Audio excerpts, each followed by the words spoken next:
So just to explain a little bit who I am. I am the lecturer in the sociology of new media and digital technology at Cambridge, where I also co-direct the Center of Governance and Human Rights. So as you can imagine, my research is in the intersection of technology and human rights. And I lead an academic startup, which is called The Whistle, where we build technologies for human rights accountability, working very closely with NGO partners. So today, there are two parts to my mini course. The first is on the challenge to facts, as in facts as we have known them, not facts themselves. So facts arising from new technologies being brought into the human rights fact-finding space. So we're going to start first with an understanding of, what these new technologies are doing, how we can verify the data they produce, because it's very different from how human rights fact-finding used to happen before. And also some tech projects in development to support these new practices. And then after that, we have a session which is on the future. And that is, I don't want to sound bleak, but I start off with a bunch of warnings, right? A warning really around what we might have gotten ourselves into without meaning to in our excitement about these new technologies, and how their adoption may be threatening the very values at the core of human rights fact-finding. So, on to our first part. Challenges. Like I said, this is not challenges to facts, per se. I don't actually believe we're living in a post-truth era. It's a challenge to where facts come from, what they look like, and the tools, not the principles, but the tools of how they're assessed, what we use to assess them, right? So let's start back slightly before the kind of mega rise of the digital age to maybe a decade ago, right? Thinking about human rights fact-finding and kind of the gold standard of how human rights fact-finding was done. This was with the interview. And for many decades, it's been the interview. And it still really is the interview, the face-to-face interview. The fact-finders are face-to-face with people. They're taking notes. They can talk to different people and corroborate their stories. They are there in the context of that place. They can look around them, use information around them to build the story. That's all very important for the verification part, right? They can look at the witness and they can read the witness as a person, look for cues and tells, the way that any of us do when we're interacting with someone else in conversation to judge whether or not they're telling the truth. But just as important as this verification process is the solidarity that's going on in this moment, okay? That is just as important to human rights witnessing, human rights fact-finding. Solidarity. So that is a feeling of mutual support, a feeling of shared goals, right? A feeling of shared feelings about what's going on. And solidarity is underpinned by a demonstration of trust. Right? You have to have trust first to build solidarity. Verification and solidarity, they go hand in hand. Fact finders get more information about a human rights violation, the more trust they can build.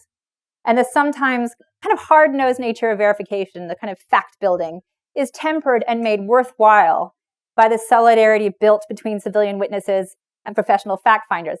Not to mention the fact that getting any kind of justice for human rights is a very long road.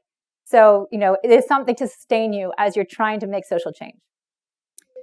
So this has been the gold standard.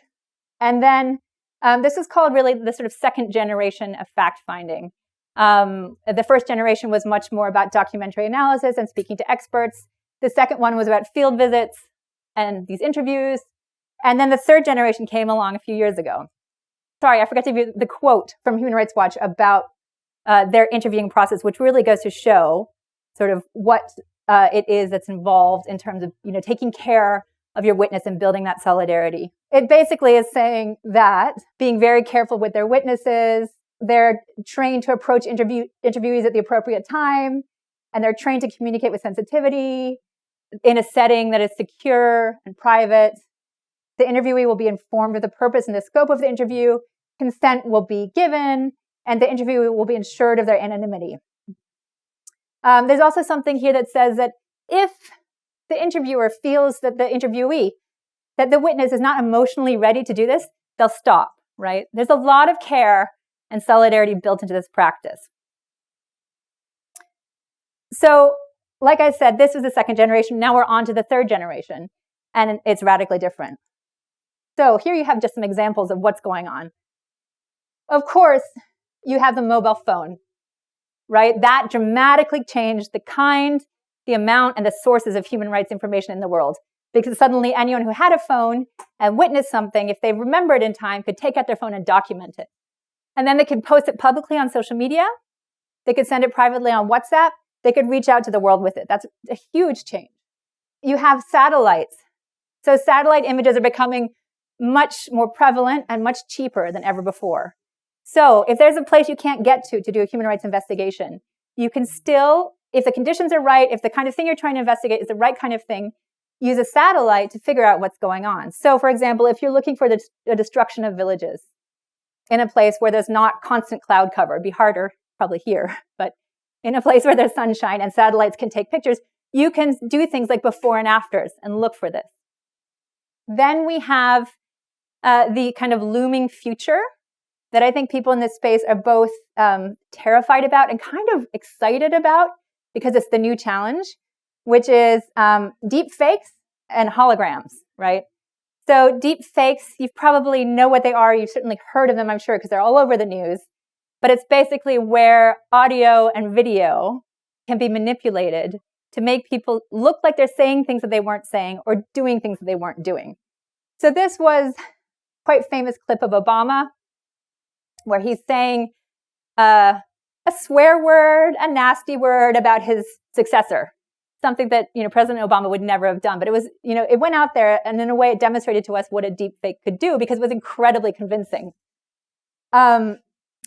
Then we have holograms, right? And I hadn't even thought about this. And then a fact finder told me, well, I don't know what we're going to do when these become mainstream. Because basically the idea with a hologram is that you can take whatever the hologram is. This is actually the Indonesian president's hologram. So he was campaigning for re-election this spring, and he couldn't get to every last little town that he wanted to get to, so he sent his hologram instead. And apparently, ironically, the hologram was talking about fake news. But anyway, the Indonesian president, yeah. But the idea with these holograms is that right now, it's still possible to know if an image has been doctored. There's things you can do to sort of figure that out. But with a hologram, the doctoring's in reality, right? So you project a hologram of a person into a location, and then you shoot a video of it, and the video has not been doctored, right? So as long as a hologram is realistic enough, it's supposed to be a convincing fake. Now, I don't think this is happening at all yet, but people think it's on the frontier.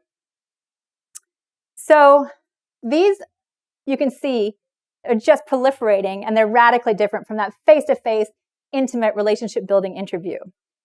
What I'm going to do now is just give you a few examples of little vignettes of cases, just so you can see what kinds of challenges these new types of technologies turf up. So the first example is from 2018.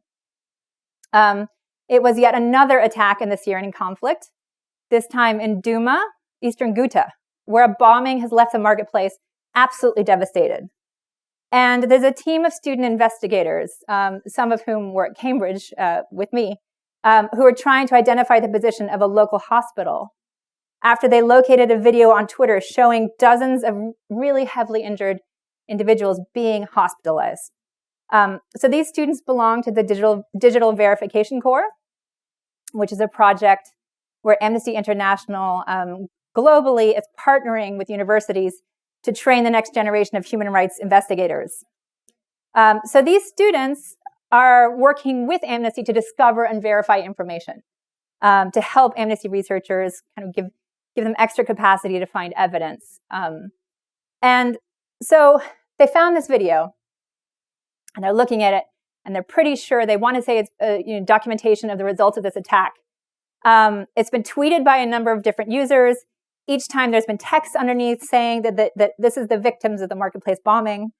And the students are thinking to themselves, if they could absolutely say with certainty where this hospital is, then they would be better able to assess the scale of the attack through an indication of the minimum number of victims. And this information they can then give to Amnesty's investigators who are trying to establish the facts of the event. The problem is the video gives very little away about where this hospital is. To continue watching this video, click the link in the top left or in the description below. Or visit iai.tv for more debates and talks from the world's leading thinkers on today's biggest ideas.